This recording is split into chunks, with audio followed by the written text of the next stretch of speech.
मोक्षमार्गस्य नेतारं भेत्तारं कर्मभूभृतां ज्ञातारं विश्वतत्त्वानां वन्दे तद्गुणलब्धये वन्दे तद्गुणलब्धये. आचार्य उमास्वामी विरचित तत्वार्थ सूत्र मोक्षशास्त्र आपण बघतो. त्याच्यामध्ये मतिज्ञानाचं स्पष्टीकरण किंवा मतिज्ञान कुठल्या प्रकाराने कुठल्या टप्प्याने होतं आपण बघितलं. अवग्रह, इहा, अवाय आणि धारणा. अवग्रहामध्ये काय होणार आहे? एक सामान्य प्रतिभास किंवा सामान्य त्या पदार्थाच्या अस्तित्वाची जाणीव होते. त्याला काय म्हटलेलं आहे? अवग्रह असं म्हटलेलं आहे. मग ह्या अवग्रहाचे दोन प्रकार आपण बघितले. एक व्यंजनावग्रह आणि दुसरा अर्थावग्रह. आता व्यंजनावग्रह कशाला म्हटलेला आहे? थोडंसं हे पक्क करूया आपण. व्यंजनावग्रह कशाला म्हटले आणि अर्थावग्रह कशाला म्हटले? विशाखा, काल सांगितलं नव्हतं ना तू? का सांगितलं? हा, सांग. व्यंजनावग्रह म्हणजे चक्षु आणि मन सोडून उरलेले स्पर्शेंद्रिय, रसनेंद्रिय, घ्राणेंद्रिय आणि कर्णेंद्रियद्वारे जे ज्ञान होतो, जो अवग्रह होतो, त्याला व्यंजनावग्रह म्हणायचं. आणि अर्थावग्रह म्हणजे चक्षु आणि मनाच्या द्वारे जे ज्ञान होतो, जो अवग्रह होतो, त्याला अर्थावग्रह म्हणतो. मग व्यंजनावग्रह मध्ये काय होतं आणि अर्थावग्रह दोन्हीमध्ये मुख्यतेने फरक काय आहे? तर व्यंजनावग्रह मध्ये चक्षु आणि मनाच्या द्वारे तिथं अवग्रह होत नाही. म्हणजेच ह्या चार इंद्रियांच्या द्वारे, ज्या चार इंद्रियांच्या द्वारे अवग्रह होतो, तर त्याच्यामध्ये चक्षु आणि मन नाही. पण हे इंद्रिय त्या अवग्रह होत असताना कसं अवग्रह होतो? तर त्या इंद्रियाला त्या पदार्थांचा स्पर्श होतो. ज्या पदार्थांचं ज्ञान होतंय त्या पदार्थांचा स्पर्श त्या इंद्रियाला होतो. भाजी गरम आहे का थंड आहे कसं कळलं आपल्याला? जेव्हा आपल्याला ते जिभेला चटका बसला किंवा हाताला चटका बसला तेव्हा लक्षात आलं की हे गरम आहे. तोपर्यंत किंवा आता आपण दूध प्यायला लागलो, चहा प्यायला लागलो, तर पिताना काय करतो? पटकन पितो आणि मग लक्षात येतं की अरे फार कडक आहे. मग हात पिताना आपल्याला लक्षात आलेलं असतं का ती गोष्ट की अरे हे कडक आहे? किंवा ते कधी कळलं कडकपणा किंवा थंडपणा? जेव्हा त्याचा स्पर्श आपल्या जिभेला झाला. म्हणजे रसनेंद्रियाला, का ते खरं स्पर्शनेंद्रियासाठी बोललो आपण. म्हणजे तिथं स्पर्श झाल्यानंतर ते गरम आहे का थंड आहे हे कळालं. किंवा असं फॅन चालू होता आणि आपल्याला लक्ष नाही आहे फॅनकडं आणि लाईट गेली. लाईट गेल्यानंतर 1-2 मिनिटांनी लक्षात आलं की गरम होतंय. मग तिथं गरम होण्याची जे काही आपल्याला जाणीव झाली, तर ती कशी जाणीव झाली? तर हवेमध्ये जे उष्णकण होते, तर त्या उष्णकणांचा स्पर्श आपल्या त्वचेला झालेला आहे. किंवा त्याच्यानंतर परत लाईट आली आणि गार गार वारं आपल्याला मिळालं. मग ह्या गार वाऱ्याचा स्पर्श पण आपल्या त्वचेला झालेला आहे. तेव्हा आपल्याला काय झालेलं आहे? तिथं ते थंड आहे किंवा गरम आहे ह्याचं ज्ञान झालं. म्हणजेच तिथं काय झालं? ते थंड किंवा गरम परमाणू आपल्या त्वचेला येऊन काय झालं? त्यांचा स्पर्श झाला किंवा त्वचेला येऊन ते भिडले, त्वचेला येऊन ते प्राप्त झाले असं तिथं म्हटलं जातं. म्हणजे स्पर्श होतो म्हणजे काय हे लक्षात येत नाही. स्पर्श होतो म्हणजे तिथं त्या संयोगामध्ये, त्या इंद्रियांच्या संयोगामध्ये तो पदार्थ येतो किंवा त्याला स्पर्श म्हणजे आपण चिटकलं म्हणतो किंवा एकमेकाला हात लागला आपण म्हणतो की नाही, स्पर्श झाला. तसं त्या पदार्थाचा स्पर्श झाल्याशिवाय ह्या 4 इंद्रियांचं ज्ञान होत नाही. मग ह्या 4 इंद्रियांना तिथं त्या पदार्थांना स्पर्श करूनच ज्ञान होतं. मग अशा ह्या अवग्रहाला काय म्हटलेलं आहे? व्यंजनावग्रह असं म्हटलेलं आहे. मग कानाच्या द्वारे आपल्याला शब्द ऐकू आले. कानाच्या द्वारे शब्द ऐकू आले म्हणल्यावर आपल्याला शब्द दिसत नाहीयेत, पण त्या शब्दरूपी ज्या ध्वनी किंवा लहरी आहेत, तर त्या लहरी आपल्या कानाच्या पडद्यापर्यंत येऊन तिथं काय झालेल्या आहेत? पोचलेल्या आहेत किंवा कानाच्या पडद्याला त्यांचा स्पर्श झालेला आहे. तिथं जाऊन ते शिवलेले आहेत कानाच्या पडद्याला, अगदीच आणखीन खोल भाषेत म्हटलं तर. म्हणजे तिथं काय झालेलं आहे? त्या कानाच्या पडद्याजवळ ते शब्द येऊन तिथं त्यांचा टच झाला आणि मग तिथं काय झालं? त्या शब्दांचं ज्ञान झालं. म्हणजे अशा रीतीने त्या शब्दांचा कानाला स्पर्श झाला किंवा गरम पदार्थाचा त्वचेला स्पर्श झाल्यानंतर ते गरम आहे किंवा थंड आहे ह्याचं ज्ञान झालं. त्याच्यानंतर आपण फुलाचं उदाहरण घेतलं होतं. किंवा एखादी गोष्ट आपल्या अशी आत्ता आपण अशी जवळ हातात नाहीये, पण आता समजा इथं काहीतरी एखादी स्प्रे मारला कोणीतरी, स्प्रे मारल्यानंतर ते स्प्रेमध्ये किंवा त्या अत्तरामध्ये जे काही परमाणू आहेत, तर ते परमाणू हवेच्या द्वारे आपल्या घ्राणेंद्रियामध्ये शिरले. म्हणजे काय झालं, घ्राणेंद्रियाला त्या परमाणूंचा स्पर्श झाला आणि मग तिथं आपल्याला त्या काय झालं, त्या अत्तराचं किंवा त्या वासाचं तिथं ज्ञान झालं. किंवा आता काहीतरी जळतंय, जळतंय म्हटल्यानंतर ते घरात स्वयंपाकघरात आहेत, आपण समजा दुसऱ्या रूममध्ये आहोत, मग ते जळलेलं आपल्याला कसं कळलं, तर तिथले परमाणू हवेच्या द्वारे आपल्या नाकामध्ये शिरले आणि तिथं आपल्याला काय झालं, अरे तिथं जळतंय. हे आपल्याला पदार्थ लांब आहेत, पण त्याच्यातले ते परमाणू, सूक्ष्म परमाणू, कण आपल्या नाकामध्ये येऊन शिरलेले आहेत. म्हणजेच काय झालं, त्या परमाणूंनी आपल्या घ्राणेंद्रियाला स्पर्श केला. स्पर्शनेंद्रियाचं झालं. त्याच्यानंतर दुसरं आता काय राहिलं, रसनेंद्रियाचं. मगाशी आपण गरम जे उदाहरण बघितलं ते स्पर्शासाठी बघितलं, म्हणजे पोळलं म्हणून बघितलं ते. आता आपल्याला समोर एखादी वस्तू ठेवली आहे, त्याच्यामध्ये मीठ आहे किंवा त्या वस्तूमध्ये साखर घातली आहे का, हे बघून कळतं का आपल्याला. ती वस्तूमध्ये आता समजा नादात आपण केली भाजी, त्या नादामध्ये आपल्याला लक्षातच नाहीये की मीठ घातलंय किंवा नाही घातलंय. मग आता चुकून जर घातलं तर काय होणार, आधी घातलं असेल तर डबल होणार. म्हणून आपण काय करणार, अगोदर त्याच्यामध्ये मीठ घातलंय का नाही ह्याची खात्री करण्यासाठी काय करणार, त्या पदार्थाची आपल्याला चव घ्यावी लागणार.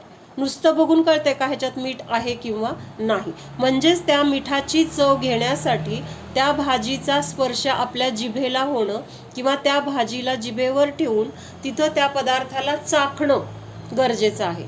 मग तिथं त्या रसनेंद्रियाच्या जवळ तो पदार्थ आला, म्हणजेच काय झालं, रसनेंद्रियाला त्या भाजीचा स्पर्श झाला आणि मग आपल्याला लक्षात आलं की अरे मीठ आपण टाकलेलं आहे.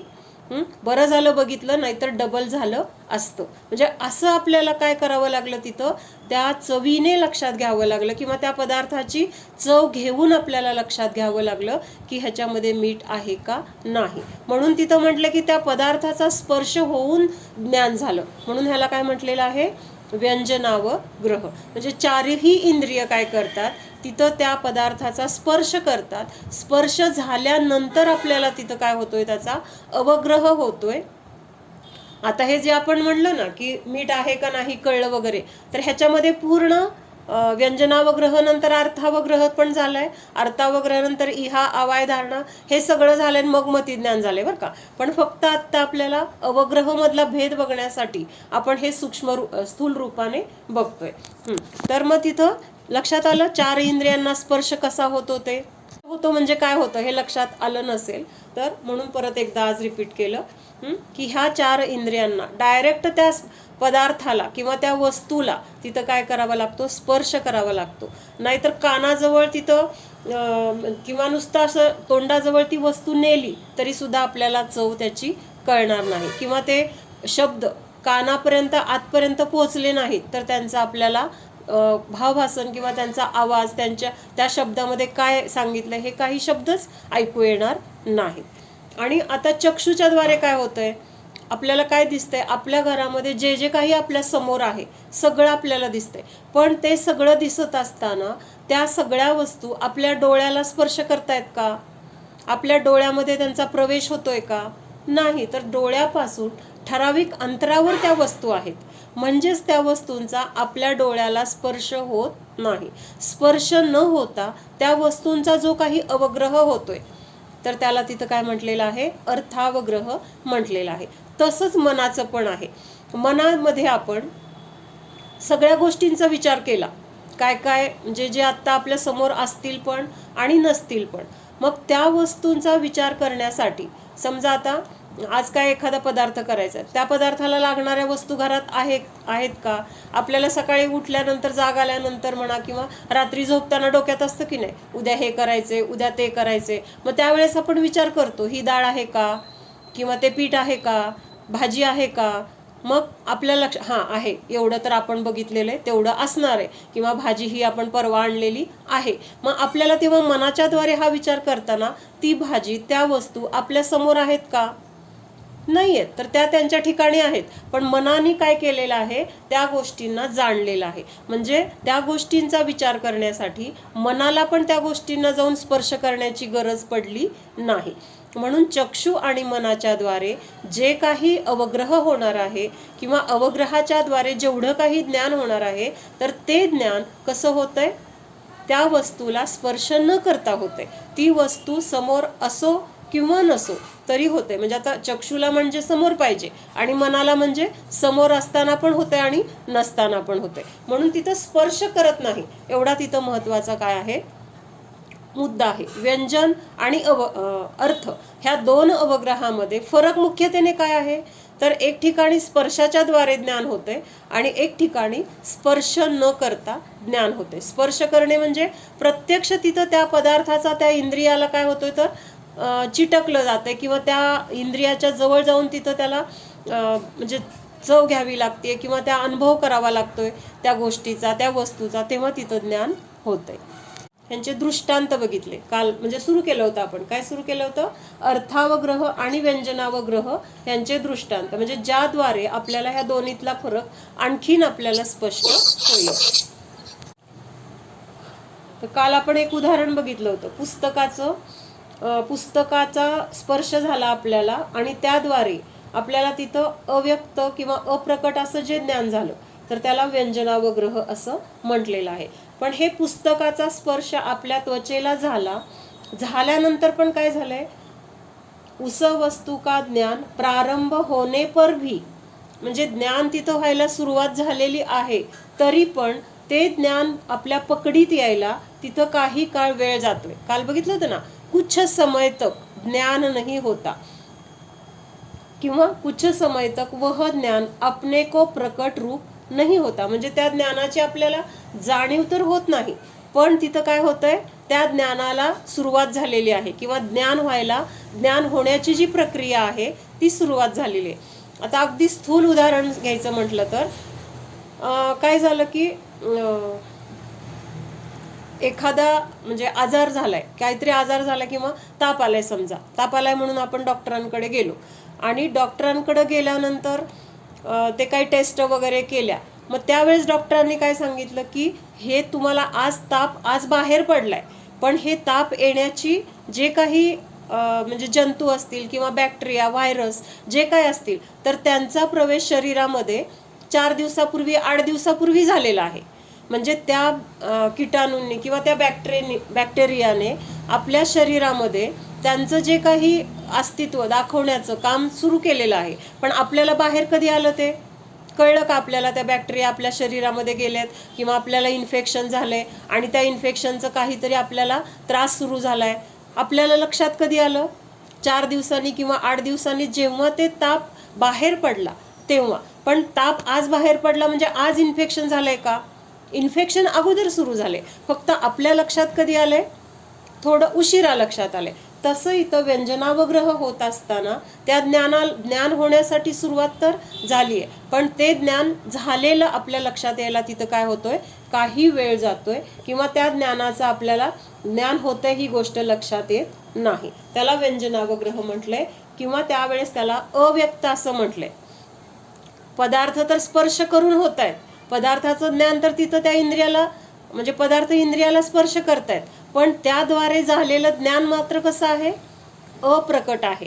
थोडा वेळ, बरं का, लक्षात येते का, म्हणजे एकीकडे प्रकट दिसते आणि एकीकडे अप्रकट दिसते. प्रकट काय आहे, ते पदार्थ जे आहेत त्या इंद्रियाला जाऊन त्यांनी स्पर्श केलाय, इंद्रियाला जाऊन त्यांनी प्राप्त झालेले आहेत.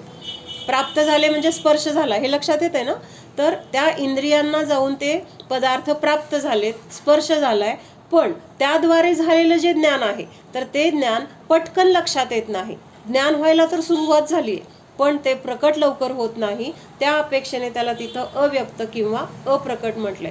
दुसरी गोष्ट, आपण एखादं काय, आता समजा आपण धणे वगैरे म्हणजे कोथिंबीर वगैरे लावतो की नाही, किंवा शेतामध्ये बी, आता हे कोथिंबीर वगैरे आपण घरच्या घरी पण कुंडीमध्ये पेरतो, ते आपल्या लक्षात येतं म्हणून ते उदाहरण घेते. समजा आपण धने टाकल्यानंतर चौथ्या दिवशी आपल्याला काय दिसलं, तिथं अंकुर वर आलेला दिसला, बरोबर आहे. मग अंकुर वर आला म्हणल्यावर आज ते उगवलं का, 4 दिवसापूर्वी टाकलं आणि आज उगवायचं, त्याची प्रक्रिया आज झाली का? प्रक्रियेला सुरुवात कधी झाली? कधी झाली प्रक्रियेला सुरुवात? 4 दिवसात बी टाकलं हा, तेव्हापासूनच. हा, चालू राहू द्या व्हिडिओ, बरं वाटतंय मला तुमचे चेहरे बघून. हा, तर प्रक्रिया तेव्हा सुरू झाली आहे, पण आपल्याला दिसलं 4 दिवसानंतर. आता हा 4 दिवसाचा वगैरे काळ खूप मोठा आहे. अवग्रह वगैरे हे व्यंजनावग्रहमध्ये थोडा वेळाचाच काळ आहे, पण तेवढा काळ तरी तिथं आपल्याला ज्ञान होत नाही. ह्या अपेक्षेने तिथं काय म्हटलंय, त्या ज्ञानाला तोपर्यंत अव्यक्त किंवा अप्रकट असं म्हटलेलं आहे. आणि अशा प्रकारच्या ज्ञानाच्या द्वारे जे काही आपल्याला अवग्रह होतोय त्याला व्यंजनावग्रह म्हटलेलं आहे.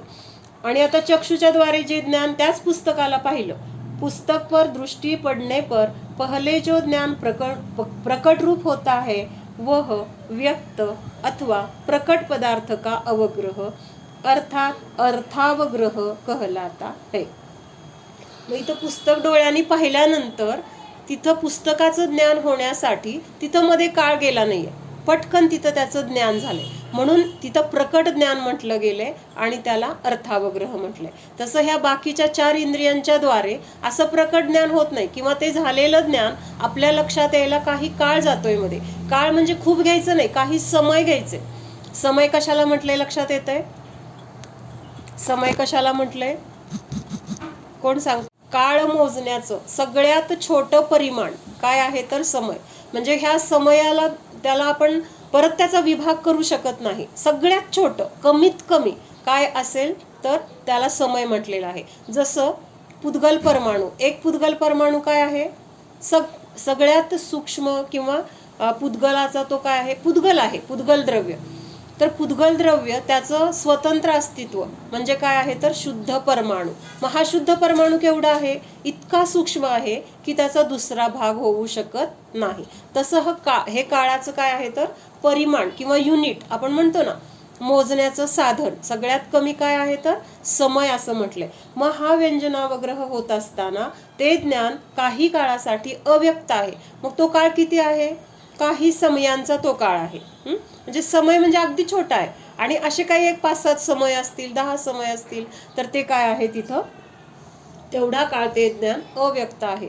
आता समय आपल्याला इतका छोटा आहे की आपल्या लक्षात, असं म्हणताना तर म्हणू आपण सगळ्यात छोटा आहे, पण त्याचा आपल्याला मोजमाप आपल्या ज्ञानाच्या द्वारे किंवा आपल्याला त्याचं लक्षात येणार नाही. तर आपण एक अशी डोळ्याची पापणी खाली केली, असं केलं, असं करण्यामध्ये किती वेळ गेला? असंख्यात आवली म्हटलंय, आवली म्हटलंय ते. हा, खूप गेले. हा, मग आवली म्हटलंय त्याला. आणि असंख्यात समयाची एक आवली आहे. म्हणजे एक आवली जरी घेतली तर त्याचे जर भाग केले तर असंख्यात समय होतील. आणि मग त्यातला एक समय किती छोटा असेल आपल्याला ते म्हणजे कल्पना पण आपण करू शकत नाही. फक्त एवढं लक्षात घ्यायचं की काल मोजण्याचं सगळ्यात छोटं परिमाण किंवा सगळ्यात छोटा काळाचा अंश ज्याचा दुसरा भाग होऊ शकत नाही.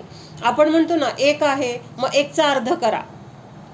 एक लाडू आहे मग एक लाडूचा अर्धा लाडू करा असं म्हणतो, पण तसं सुद्धा ह्याच्यामध्ये होत नाही. परमाणूचा दुसरा भाग होणार नाही, ह्या समयाचा दुसरा भाग होऊ शकणार नाही, इतकं सूक्ष्म आहे ते. तर असं हे काही काळासाठी आपल्याला ते ज्ञान अव्यक्त किंवा अप्रकट आहे, त्याला व्यंजनावग्रह म्हटलेलं आहे. व्यंजनावग्रह चक्षु और मन के अतिरिक्त 4 इंद्रियों के द्वारा होता है.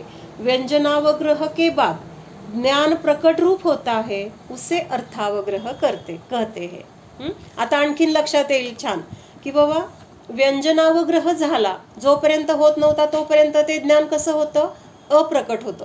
आता तोपर्यंत तिथं काय म्हटलंय? व्यंजनावग्रह. कारण ज्ञान अव्यक्त होतं. ज्ञान होतं का नव्हतं? तिथं ज्ञान होतं का नव्हतं? ज्ञान व्हायला सुरुवात झाली होती का नव्हती? झाली होती. फक्त तिथं आपल्या पकडीत येत नव्हती. त्या अपेक्षेने तिथं काय म्हटलंय? ते अव्यक्त म्हटलेलं आहे. आणि जेव्हा ते व्यक्त झालं, व्यंजनावग्रह झाल्यानंतर ते ज्ञान तिथं प्रकट होते, ते ज्ञान तिथं व्यक्त होते. आता त्या ज्ञानाला काय म्हटलंय? अवग्रह. कुठला अवग्रह म्हटलंय आता? अर्थावग्रह म्हटलंय. का तर आता ते प्रकट झालेलं आहे. आतापर्यंत अप्रकट होतं. म्हणजे व्यंजनावग्रह आणि अर्थावग्रह मधला फरक लक्षात आला का? नंतर ह्या 4 इंद्रियांच्या द्वारे अर्थावग्रह पण होणार आहे. सुरुवातीला व्यंजनावग्रह झाला, स्पर्श होऊन झाला, पण तोपर्यंत त्याला व्यंजनावग्रह का म्हटलंय? तर तिथं ते ज्ञान त्यावेळेस अप्रकट होतं, प्रकट झालेलं नव्हतं, आपल्या पकडीत येत नव्हतं, म्हणून त्या ज्ञानाला किंवा त्या अवग्रहाला व्यंजनावग्रह म्हटलेलं आहे. त्यानंतर ते ज्ञान प्रकट झालं, म्हणजे आपल्या लक्षात आलं की काहीतरी पदार्थ आहे हे लक्षात आलं, आणि मग तेव्हा त्या ज्ञानाला आता काय म्हटलंय तिथं? अर्थावग्रह. अवग्रहाचा अर्थ विसरू नका. अवग्रहाचा अर्थ काय सांगितलंय? त्या पदार्थाचं सामान्य दर्शन, त्या पदार्थाच्या अस्तित्वाची जाणीव आपल्याला अवग्रहमध्ये होते. मग व्यंजनावग्रहमध्ये ही जाणीव होत नाही. तिथं ते ज्ञान व्हायला सुरुवात झाले, पण जाणीव तिथं होत नाही. तोपर्यंत त्या अवग्रहाला व्यंजनावग्रह म्हटलंय, आणि नंतर ते ज्ञान व्यक्त झालं, म्हणजेच आपल्याला पकडीत आलं, आणि मग त्या ज्ञानाला तिथं अर्थावग्रह म्हटलेला आहे. म्हणून आता इथं आणखीन एक पॉइंट लक्षात घ्या की व्यंजनावग्रह होऊन त्याच्या पुढच्या क्रिया व्यंजनावग्रहच्या द्वारा होत नाहीत.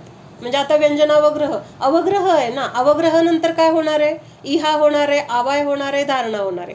पण व्यंजनावग्रह नंतर इहा नाही होणार. व्यंजनावग्रह नंतर काय होणार?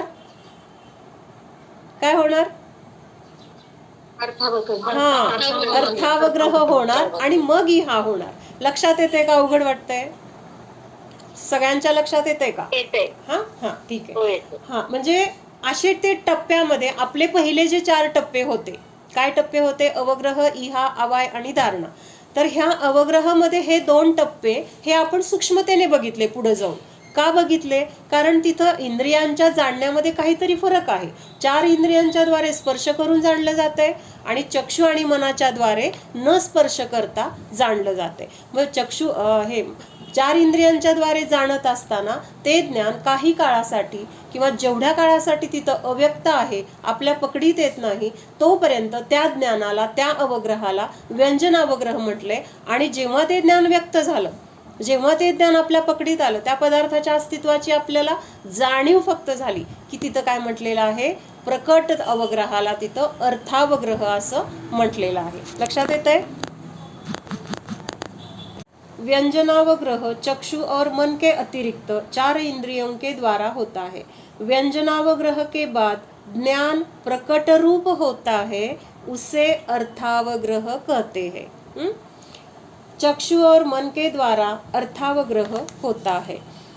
जैसे आता ह्याचं आणखीन एक उदाहरण आहे बरं का. अव्यक्त म्हणजे व्यंजनावग्रह मध्ये ज्ञान कसं अव्यक्त असतं किंवा काही वेळ आपल्या पकडीत कसं येत नाही, आपल्या लक्षात कसं येत नाही, त्याचं उदाहरण आहे. जैसे मिट्टी के कोरे घड़े को पानी के छींटे डालकर भिगोना प्रारंभ किया. लक्षात आलं? नवीन डेरा आणलाय आणि त्या डेऱ्यावर आपण असं नुसतं असं हाताने काय केलं? पाणी शिंपडलं. आता पाणी शिंपडलेलं त्या डेऱ्यावर पडलंय, पण ते पडलेलं दिसतंय का? म्हणजे असं बघितल्यानंतर दिसणारच नाही, पण तिथं पाणी आहे की नाही? भले त्या अंशानी का होईना, अगदी बारीक पाण्याचे कण का होईना, पण त्या डेऱ्यामध्ये, त्या डेऱ्याच्या ह्याच्यावर पडलेले आहेत. छींटे डालकर भिगोना प्रारंभ किया जाए तो थोड़े छींटे पड़ने पर भी वे ऐसे सूख जाते हैं कि देखने वाला उस स्थान को भीगा हुआ नहीं कह सकता. आपण असं शिंपडलं आणि कोणाला तरी हाक मारलं, हा डेरा ओला आहे का कोरडा आहे बघ म्हणल्यावर तो काय सांगणार आलेली व्यक्ती? ओला नाहीये, कोरडाच आहे. कुठं पाणी आहे ह्याच्यात? कोरडा आहे. हा, पण आपण तिथं ते शिंपडले, त्यामुळे आपल्याला माहितीये की आपण पाणी शिंपडले आणि ते पाणी त्या डेऱ्यामध्ये झिरपलेलं आहे. जे काही कण असतील ते तिथं झिरपले. म्हणजे आपण बोलतोय ते खरंच बोलतोय, पण समोरच्या बघणाऱ्याला ते दिसत नाहीये. त्यामुळे ती व्यक्ती काय म्हणणार? कुठे पाणी? कोरडाच आहे. तसं तथापि युक्ति से वह भीगा हुआ ही है, यह बात माननी ही होगी. इसी प्रकार कान, नाक, जीभ और त्वचा, यह 4 इंद्रियां अपने विषयों के साथ भिडती है. भिडती है म्हणजे काय? भिडलं, भांडण झालं. भांडण झालं म्हणजे एकमेकाशी हातापाई करताना काय केलं जातं? लढताना एकमेकाला तिथं मारायसाठी, करायसाठी एकमेकांना स्पर्श केला जातो. तसं इथं काय सांगितलंय, ही 4 इंद्रिया काय काय, कान, नाक, जीभ और त्वचा, यह 4 इंद्रिया अपने विषयों के साथ भिड़ती है तभी ज्ञान उत्पन्न होता है। प्रत्येक इंद्रियांचा विषय वेगळा आहे। कान कशाला जाणतात, शब्दाला जाणतात किंवा शब्दांचं ज्ञान होतं। जीभ कशाला जाणते, चवीला जाणते, चवीचं ज्ञान होतं। त्वचा कशाला जाणते, स्पर्शाला जाणते, किंवा नाक कशाला जाणतं, वासाला जाणतं। म्हणजे प्रत्येक इंद्रियांचा विषय वेगळा आहे। मग त्यांचा जो विषयाचा पदार्थ आहे तर त्या विषयाच्या पदार्थाला ते काय करतात, स्पर्श करतात, तभी ज्ञान उत्पन्न होता है। इसीलिए पहले ही कुछ समय तक विषय का मंद संबंध रहने से ज्ञान होने का प्रारंभ हो जाने पर भी प्रकट मालूम नहीं होता।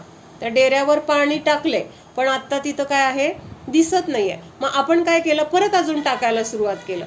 आता थोड्या वेळाने काय होणार आहे, आता तिथं ओलेपणा दिसणार आहे। का दिसणार आहे, म्हणजे आता तिथं ते प्रकट व्हायला काय झालेले आहे, सुरुवात झालेली आहे, म्हणजे बाहेर दिसायला। कुछ समय तक विषय का मंद संबंध रहने से ज्ञान होने का प्रारंभ हो जाने पर भी प्रकट मालूम नहीं होता, तथापि विषय का संबंध प्रारंभ हो गया है, इसीलिए ज्ञान का होना भी प्रारंभ हो गया है। डेरा ओला व्हायला सुरुवात झालीये, फक्त तिथं ते बाहेर आपल्याला व्यक्त रूपाने ओला दिसत नाही, म्हणून तिथं काय म्हटलंय, अव्यक्त म्हटलंय, अप्रकट असं म्हटलेलं आहे। यह बात युक्ति से अवश्य माननी पड़ती है, उस प्रारंभ हुए ज्ञान को अव्यक्त ज्ञान अथवा व्यंजनावग्रह कहते हैं। तेवढं क्लिअर मला वाटतं ह्या उदाहरणाने वगैरे आता झालं असेल। जब व्यंजनावग्रह में विषय का स्वरूप ही स्पष्ट नहीं जाना जाता, तब फिर विशेषता की शंका तथा समाधान रूप इहादी ज्ञान तो कहाँ से हो सकता है। म्हणजे जोपर्यंत ते ज्ञानच प्रकट नाही किंवा आपल्याला त्याच्या अस्तित्वाची जाणीवच झाली नाही, मग ती गोष्ट काय आहे किंवा त्याच्याबद्दल हीच आहे ही गोष्ट, असा निर्णय त्या व्यंजनावग्रहाच्या द्वारे कसा होणार आहे। कारण व्यंजनावग्रह म्हणजेच काय, अव्यक्त ज्ञान। जोपर्यंत ते अव्यक्त ज्ञान आहे तोपर्यंतच व्यंजनावग्रह म्हटलंय। जेव्हा ते ज्ञान व्यक्त होतंय तिथं लगेच त्याला अर्थावग्रह म्हटलंय। म्हणून व्यंजनावग्रहच्या द्वारा इहा आवाय धारणा हे होऊ शकत नाहीत। का होऊ शकत नाहीत, कारण कळलं मावशी, माहितीच नाही। म्हणजे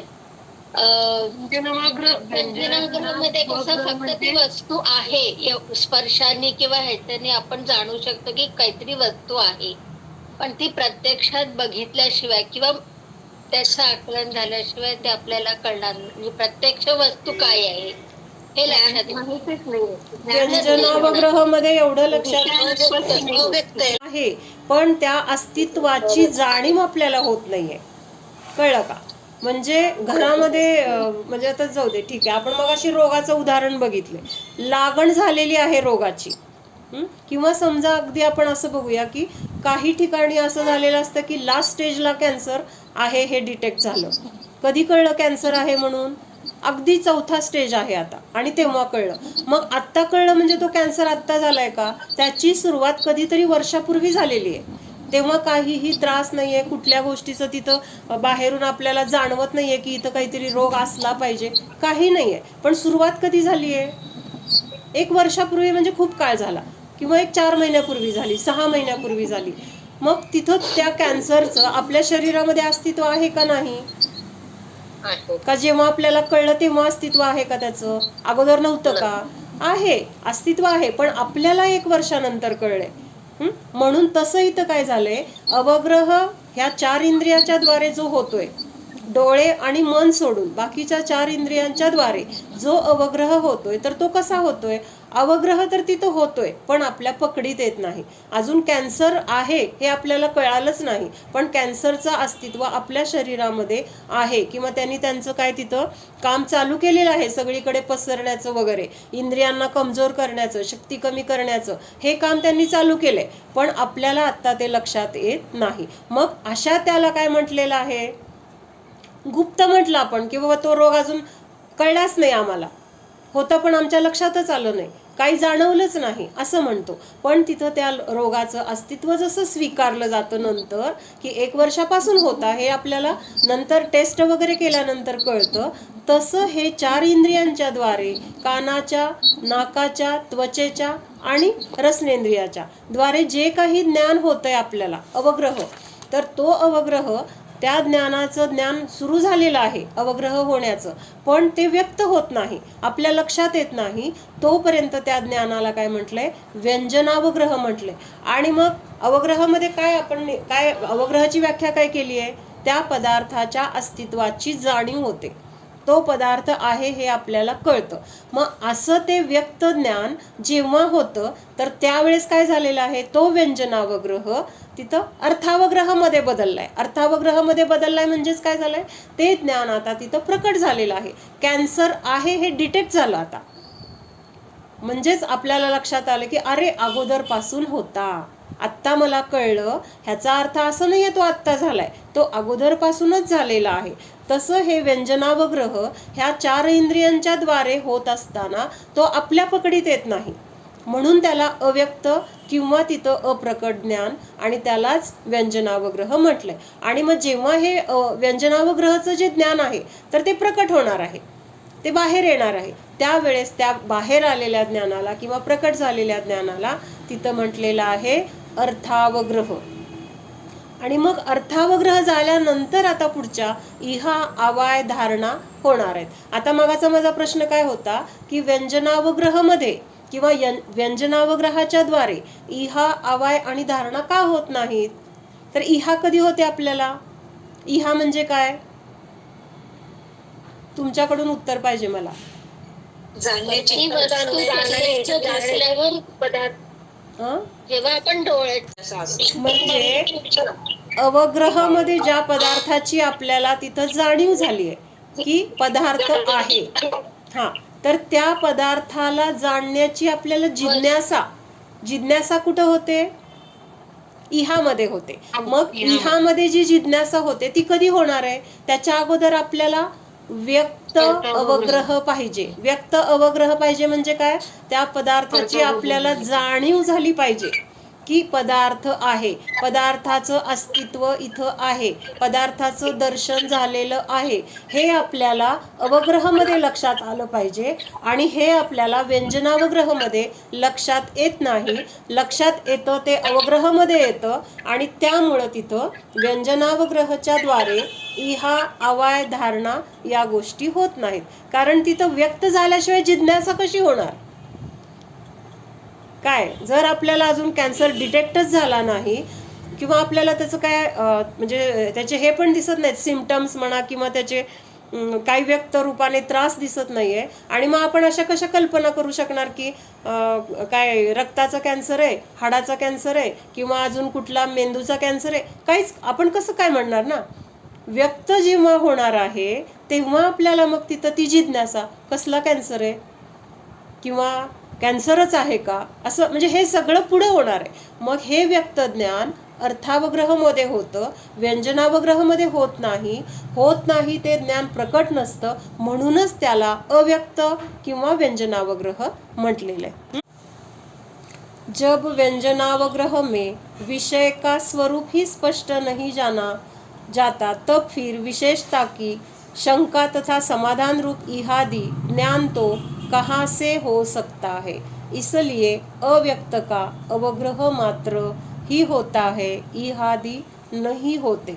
एक 4-5 प्रश्न. आता व्यक्त का अर्थ, मन तथा चक्षु के द्वारा होने वाला ज्ञान विषय के साथ संबद्ध स्पर्शित होकर नहीं हो सकता, किंतु दूर रहने से ही होता है, इसलिए मन और चक्षु के द्वारा जो ज्ञान होता है वह व्यक्त कहलाता है.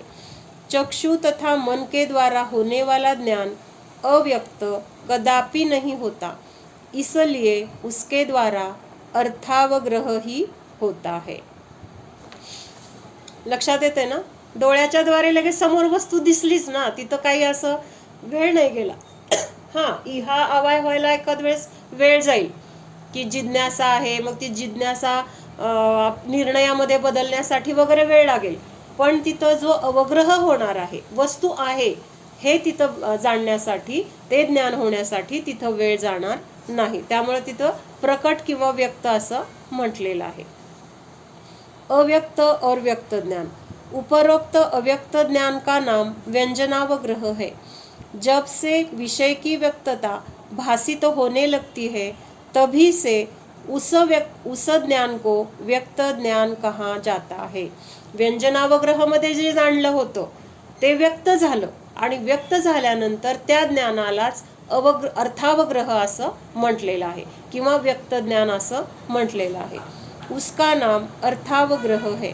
यह अर्थावग्रह अर्थ सहित अवग्रह सभी इंद्रियों तथा मन के द्वारा होता है. आता इथं काय म्हटलंय बघा, कन्फ्युजन नाही करायचं. पहिल्यांदा काय सांगितलंय की व्यंजनावग्रह चक्षु आणि मन हे दोन सोडून बाकीच्या 4 इंद्रियांच्या द्वारे व्यंजनावग्रह होतो. अर्थावग्रह चक्षु आणि मनाच्या द्वारे होतो. आताचं वाक्य इथं काय आहे, यह अर्थावग्रह अर्थ सहित अवग्रह सभी इंद्रियों तथा मन के द्वारा होता है. पहिल्यांदा मग अशी अर्थावग्रह मध्ये काय म्हटलं होतं आपण, चक्षु आणि मनाच्या द्वारे होतो, तो अर्थावग्रह असं म्हटलंय. आणि आता इथं काय म्हटलेलं आहे, हा अर्थावग्रह जो आहे तर तो सर्व इंद्रिय आणि मनाच्या द्वारे होतो. मग ह्याची अपेक्षा काय आहे, आता सांगा मला अपेक्षा. आता खूप खुलासा झालाय त्यामुळे सांगता आलं पाहिजे. हा, म्हणजे इथं काय सांगितलंय, 4 इंद्रियांच्या द्वारे पहिल्यांदा व्यंजनावग्रह झाला आणि व्यंजनावग्रह मध्ये अव्यक्त ज्ञान होतं, ते ज्ञान व्यक्त झालं आणि तिथं अर्थावग्रह झाला. आणि आता अर्थावग्रह पासून पुढचे टप्पे. मग आता ह्या 4 इंद्रियांचं पण इहा आवाय धारणा वगैरे झाली की नाही. कानाने जे काही ऐकलं होतं त्याचा व्यंजनावग्रह झाला होता, तो व्यंजनावग्रह व्यक्त झाला तेव्हा म्हणजे आपल्याला शब्द आहेत काहीतरी कानावर पडले, हा अवग्रह झाला हे कळलं, तो अर्थावग्रह झाला. आणि मग आता पुढं त्या शब्दांच्याच बद्दल इहा झाली, आवाय झाला आणि धारणा झाली. मग हे बाकीच्या 4 इंद्रियांमध्ये पण झाले की नाही, अवग्रह इहा आवाय धारणा, म्हणजे हे पुढचे 3. पण अगोदर फक्त फरक कुठं केलाय, काही काळ ते ज्ञान अव्यक्त आहे, ते इंद्रिय स्पर्श करून जाणतायत, म्हणून तिथं काय म्हटलेलं आहे, त्याला व्यंजनावग्रह म्हटलेलं आहे. पण व्यंजनावग्रहच्या द्वारे इहा आवाय धारणा होणार नाही, कारण तिथं ज्ञान व्यक्त नाहीये. ते पदार्थ काय आहे हे जाणण्याची जिज्ञासाच होणार नाही. तो पदार्थ आहे हे कळलंच नाही तर त्याची जिज्ञासा कशी, जिज्ञासा नाही तर त्याचा निर्णय कसा, निर्णय नाही तर त्याची धारणा कशी, म्हणजे पुढचं सगळं काय होतंय, आपोआप कॅन्सल होतंय. म्हणून जोपर्यंत व्यंजनावग्रह अर्थावग्रह मध्ये बदलत नाही तोपर्यंत तिथं हे पुढचे इहा आवाय धारणा होणार नाहीत. मग आता इथं त्यांनी काय सांगितलंय की अर्थावग्रह सभी इंद्रियों और मन के द्वारा होता है. मग हे कसं घ्यायचं की पहिल्यांदा ह्या 4 इंद्रियांच्या द्वारे व्यंजनावग्रह होणार, तो नंतर ते अव्यक्त ज्ञान व्यक्त होणार आणि व्यक्त झाल्यानंतर मग पुढचे इहा आवाय धारणा होणार. ह्या अपेक्षेने त्यांनी काय म्हटलंय, ह्या सगळ्या इंद्रियांच्या द्वारे हे सगळं ज्ञान होतंय. लक्षात आलं. म्हणजे अपेक्षा कुठली आहे, मग अगोदर आपल्याला सांगितलं होतं चक्षु आणि मनाच्या द्वारे अर्थावग्रह होतो आणि ह्या 4 इंद्रियांच्या द्वारे व्यंजनावग्रह होतो. आताच्या ह्या वाक्यामध्ये सगळ्याच इंद्रियांच्या द्वारे आणि मनाच्या द्वारे अर्थावग्रह होतो असं म्हटलंय. मग हा अर्थावग्रह ह्या 4 इंद्रियांचा म्हटला जाईल कधी, व्यंजनावग्रह मध्ये झालेलं ज्ञान जेव्हा व्यक्त होणार आहे आणि व्यक्त झाल्यानंतर त्या ज्ञानाला आता काय अर्थावग्रह म्हटलंय आणि मग पुढचे सगळे काय होणार आहेत, इहा आवाय धारणा होणार आहेत. म्हणजे ह्या 4 इंद्रियांचा पण अवग्रह झाला की नाही, चक्षुच्या द्वारा डायरेक्ट अर्थावग्रह झाला आणि ह्या 4 इंद्रियांच्या द्वारे इनडायरेक्ट झाला. अगोदर व्यंजनावग्रह झाला आणि नंतर तो मग अवग्रह मध्ये बदलला गेला. लक्षात आलं. व्यंजनावग्रह मध्ये ते ज्ञान आपल्याला व्यक्त होत नाही. म्हणजे कधी कधी असं पण होतं की नाही, आपण भाजी खाल्ली, कुणीतरी सांगितलं की चव बघून सांग की मीठ कसं आहे, बरोबर आहे का. मग आपण भाजी खातो आणि म्हणतो काय लक्षात आलं नाही, अजून थोडी दे. मग परत एकदा थोडी टेस्ट करतो आणि मग सांगतो बरोबर आहे कमी आहे. मग पहिल्यांदा आपल्याला लक्षात आलं नाहीये, पण तेव्हा तिथं ज्ञान कुठलं तरी झालेलं आहे, पण आपल्या पकडीत आले नाहीये. मग हे जे पकडीत आलेलं ज्ञान आहे ना, पकडीत न आलेलं ज्ञान आहे ना, तर त्याला म्हटलंय व्यंजनावग्रह. मग जोपर्यंत पकडीत येत नाही तोपर्यंत, किंवा आपल्याला तिथं ज्ञान झालंय हे लक्षात येत नाही तोपर्यंत तिथं ते ज्ञान काय आहे? अव्यक्त आहे, त्याचं जाणीव अस्तित्व आहे, पण तिथं प्रकट नाही, चोरून आहे, लपून आहे. आपण म्हणतो ना लपून बसले, मग कोणतरी आपण म्हणतो कोण नाही आहे घरामध्ये, नाही आहे तुमच्या घरात लपून बसले, मी बघितले आलेलं. म्हणजे तिथं आपल्याला फक्त जाणीव झाली नाही, पण ती त्या वस्तूची त्या व्यक्तीची घरामध्ये तिथं त्याचं अस्तित्व आहे. तसं त्या ज्ञानाचं अस्तित्व व्हायला सुरुवात झालेली आहे, पण आपल्याला ती सुरुवात झालेली लक्षात येत नाही. आणि त्यामुळं त्या ज्ञानाला तिथं, त्या अवग्रहाला तिथं काय म्हटलेलं आहे? व्यंजनावग्रह म्हटलेलं आहे. आणि जेव्हा हे ज्ञान सुरू झालेलं किंवा आपल्याला लक्षात येतं त्यावेळेस तिथं, किंवा ते पदार्थाची जाणीव होते, तर त्या जाणीव होण्याला कुठलं ज्ञान म्हटलंय आता? अर्थावग्रह म्हटलेलं आहे. लक्षात आलं पदार्थ आहे, पदार्थ आहे हे लक्षात येण्यासाठी तिथं मध्ये हा टप्पा पडलाय व्यंजनावग्रहचा.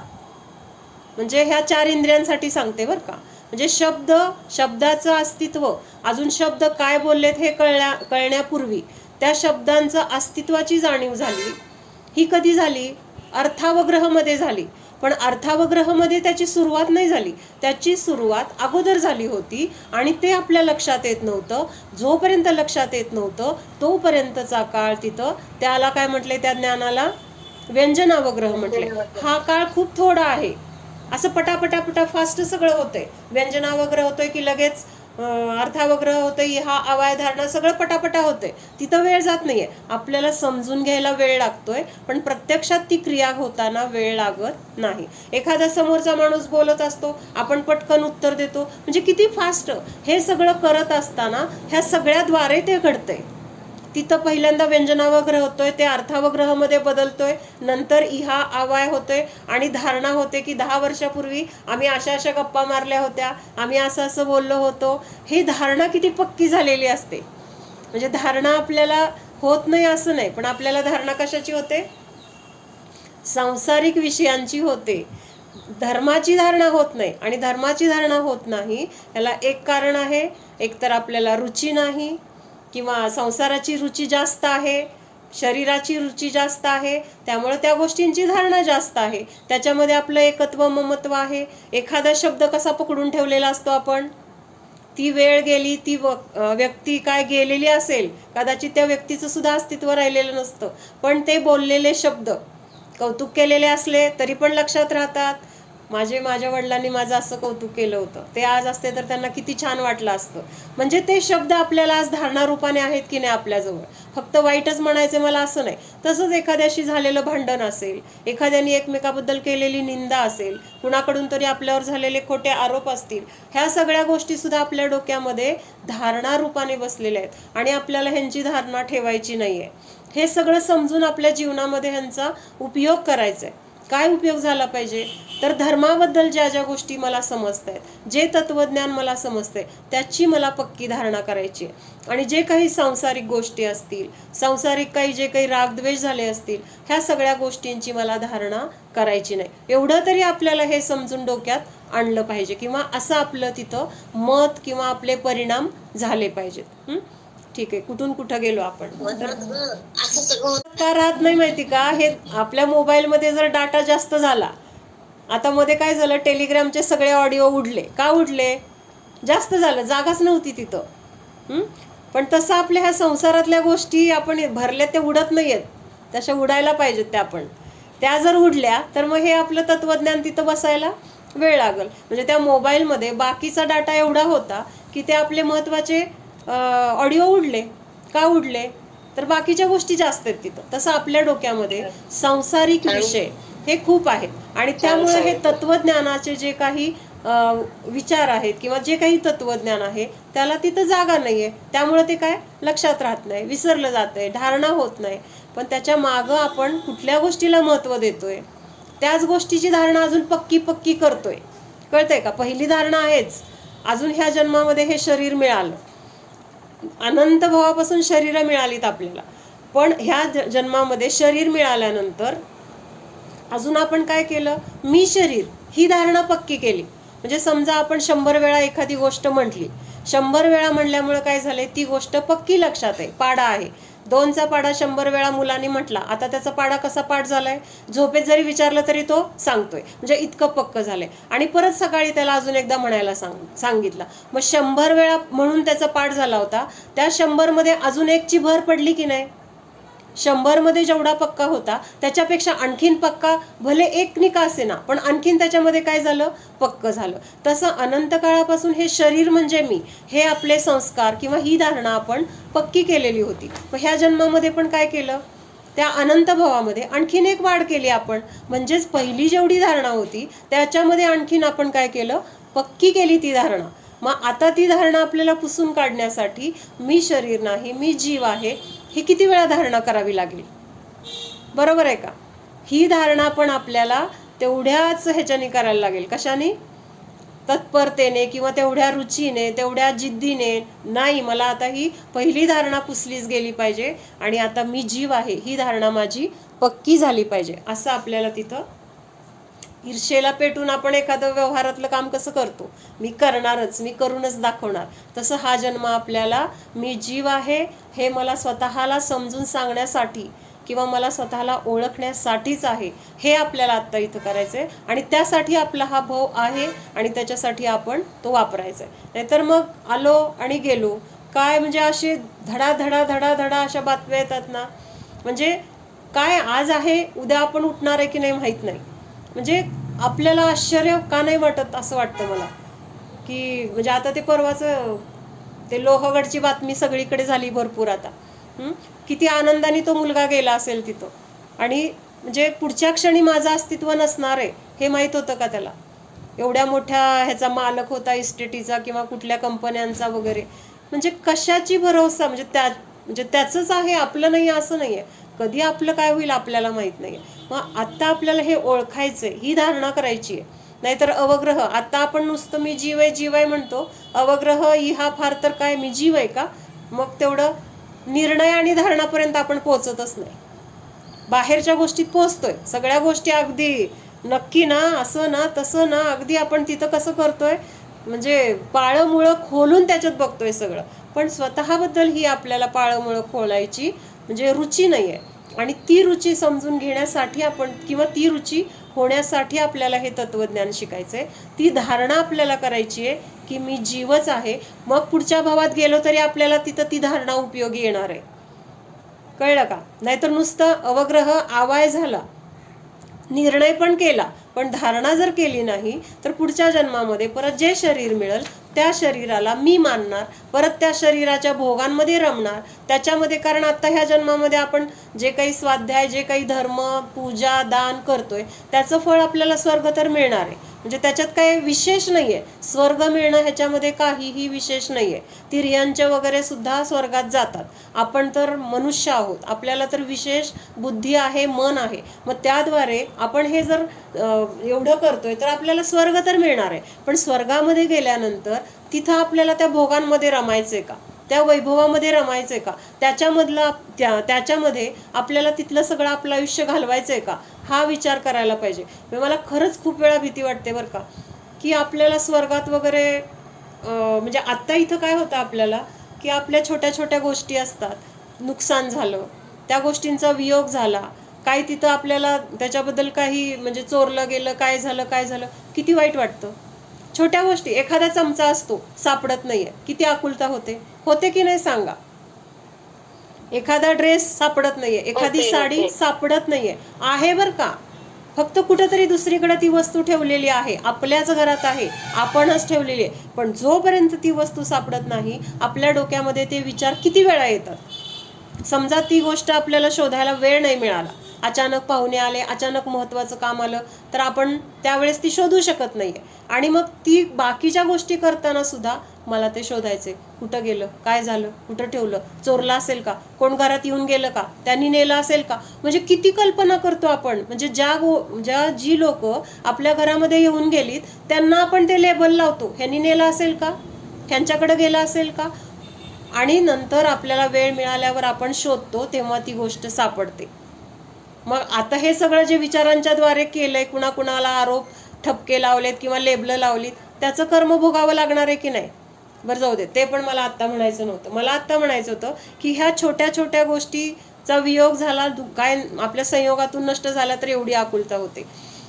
मग आपल्याला स्वर्गामध्ये तर सगळं उत्कृष्ट मिळणार आहे, सुंदर शरीर किंवा तिथलं सगळं कल्पवृक्ष, सगळं तिथं मनोहर वातावरण, तिथं कसलं दुःख नाही, कोणी आपल्याला तिथं त्रास द्यायला येणार नाही, कसली काळजी नाही, कुठला रोग नाही, म्हातारपण नाही, मुलाबाळांची चिंता नाही, कुठलं वैभव सांभाळायचंय, काय करायचंय त्याच्या संरक्षणाची आपल्याला तिथं काही फिकीर नाही. मग असं सगळं तिथं निवांत असताना आपण काय करणार? त्याच्यामध्येच रमणार आपण. म्हणजे आत्ता आपल्याला वाटतंय आपण फार विरक्त आहोत किंवा, पण बारीक गोष्टीमध्ये आपण किती अडकलोय ना, ती गोष्ट हरवल्यावर कळतं, अरे मी किती अडकले. तोपर्यंत आपल्याला कळत नाहीये. म्हणजे ह्यात एखाद्या गोष्टीचा वियोग होतो तर आपल्याला एवढं दुःख होतं. सगळ्या गोष्टींचा वियोग होतो तेव्हा, सगळ्या गोष्टींचा वियोग म्हणजे काय प्राजक्ता? म्हणजे एकाच वेळेस सगळ्या गोष्टींचा वियोग होणार आहे, मग तेव्हा आपण स्थिर राहू शकणार आहे का? एका गोष्टीचा वियोग झाला तर दुःख होतंय.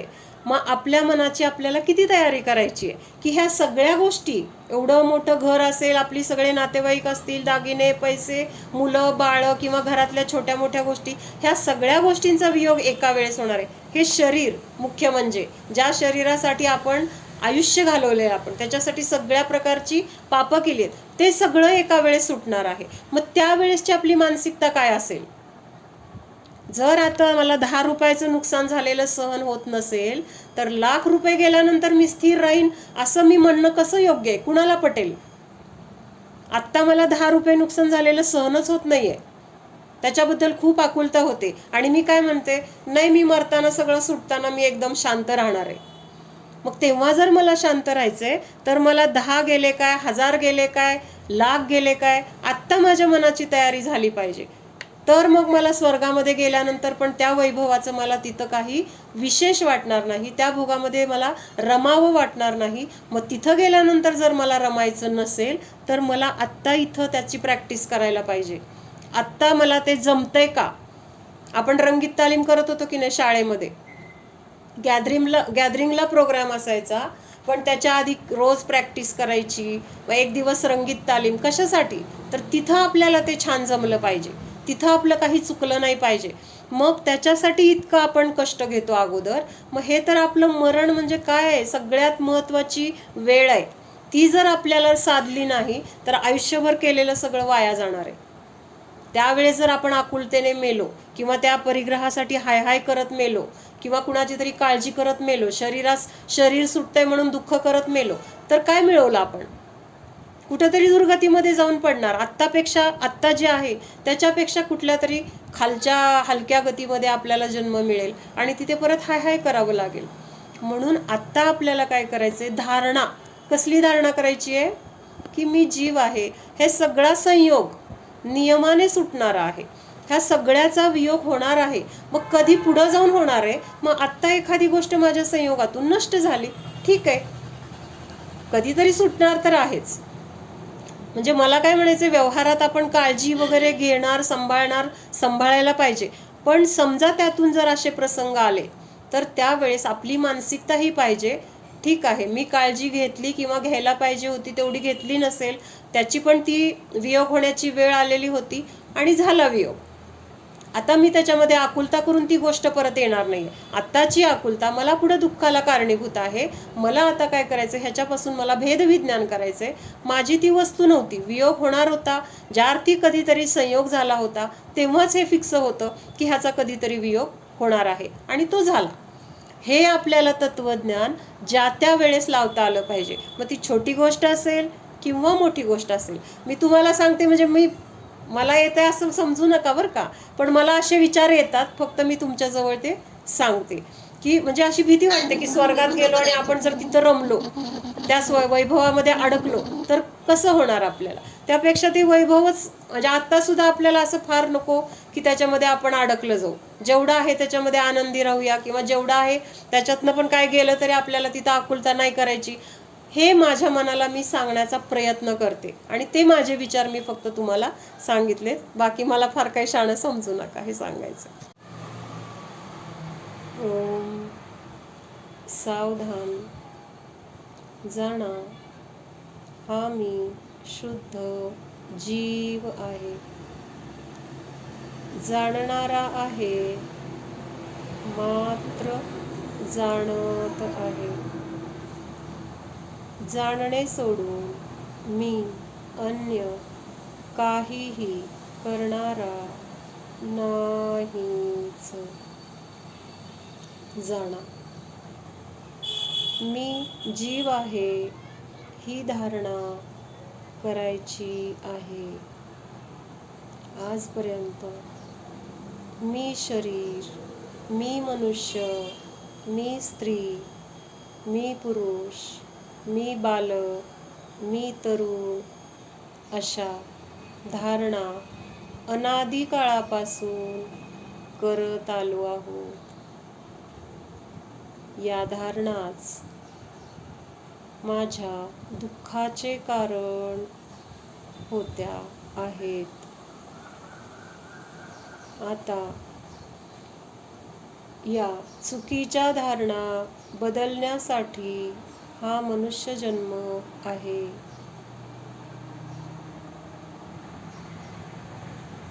अमूल्य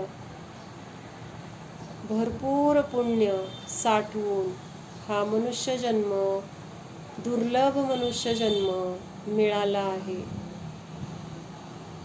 स्वतःला जाणण्यासाठी हा मनुष्य जन्म आहे. त्याचा उपयोग शरीर, परद्रव्य, पाप, कषाय यासाठी नको. जाणा, हा मी अनंत गुणांचा पिंड आहे.